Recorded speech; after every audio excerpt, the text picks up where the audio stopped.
A familiar hiccup may hold up the Senate climate bill, why the expected Monday release date may be in jeopardy. The oil sheen from the huge rig explosion off the Louisiana coast is expanding now, threatening Mississippi's coast. And the Navy's Green Hornet takes to the sky on a tank of biofuel.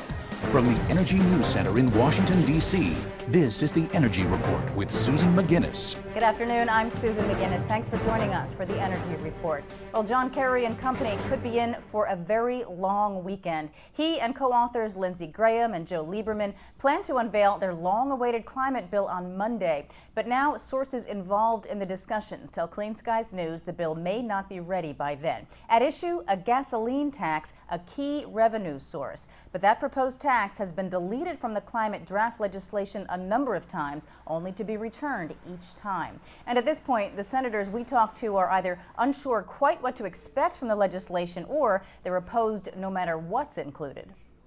I'm just interested in seeing what the proposal is. I've had general discussions with Senator Kerry about the subject, and I know he's worked very hard to try to come up with something that he believes would make sense.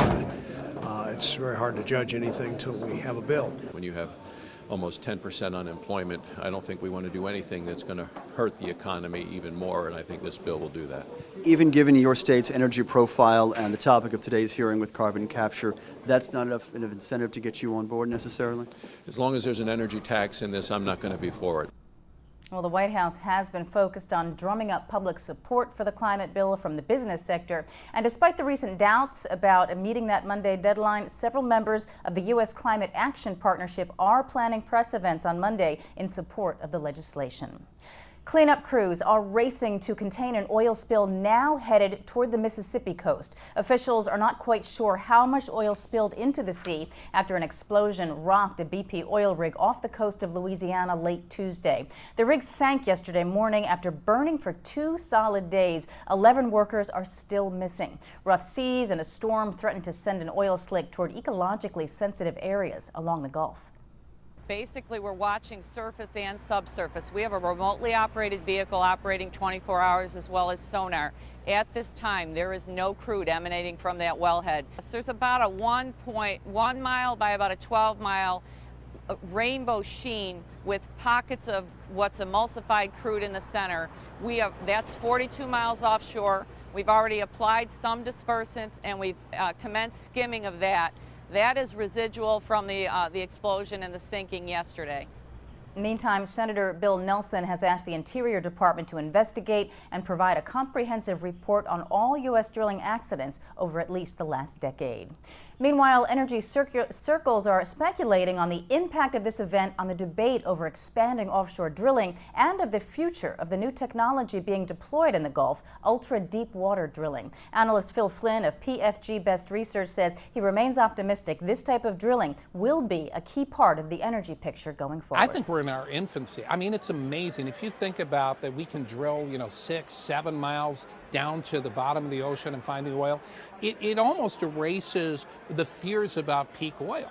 I think this type of technology is in its infancy, and I think if you look at down the road, the people with small minds will say, well, we've hit peak oil, it's all over, it's coming to an end. But I look at it a different way. I look at these type of these rigs, the technology that goes behind it, the ingenuity, and I'm very optimistic about our future. I mean, if you consider the fact that most of this world is covered by ocean, there's so much that has been left to be discovered. I'm just very excited about our future, and I think this is good.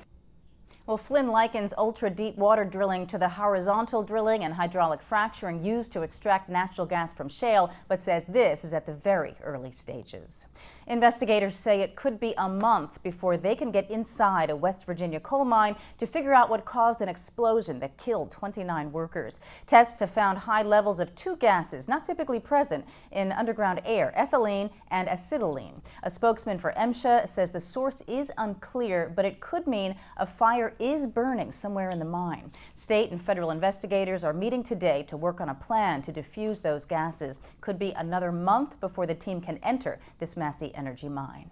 Meantime, at another mine in the state, a worker has died after being crushed between a piece of heavy equipment and a block of coal. A West Virginia mine office spokeswoman says this 28-year-old man died this morning in surgery after this accident late Thursday night. Investigators are at International Coal Group's Beckley Mining Complex. This is in Raleigh County, trying to figure out just what happened.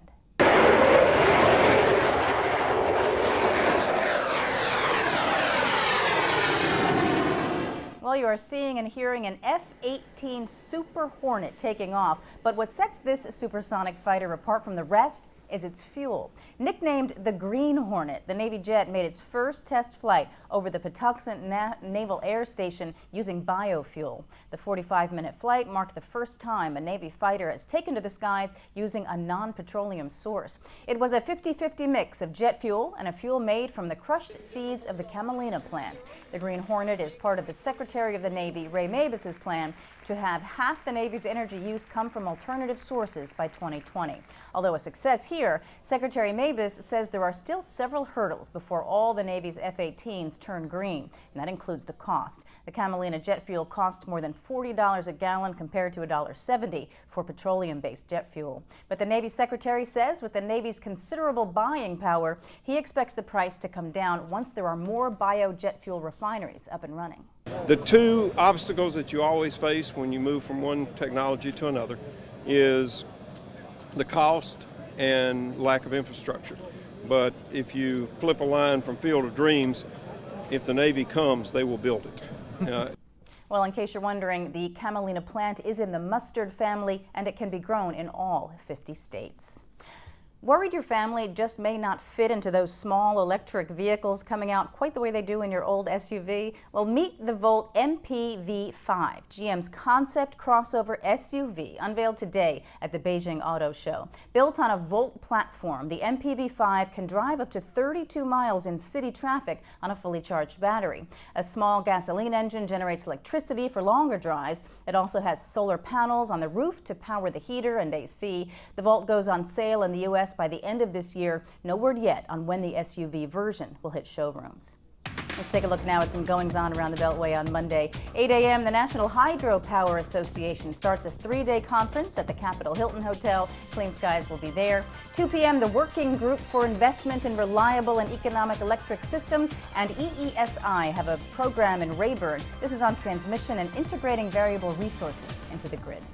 That's the Energy Report. We'll see you again on Monday with your latest energy news. For any suggestions or comments about our programming here on Clean Skies News, we'd like to hear from you. You can email us at contact@cleanskies.com, and of course you can follow us on Twitter and Facebook. From all of us here in the Energy News Center, have a great weekend.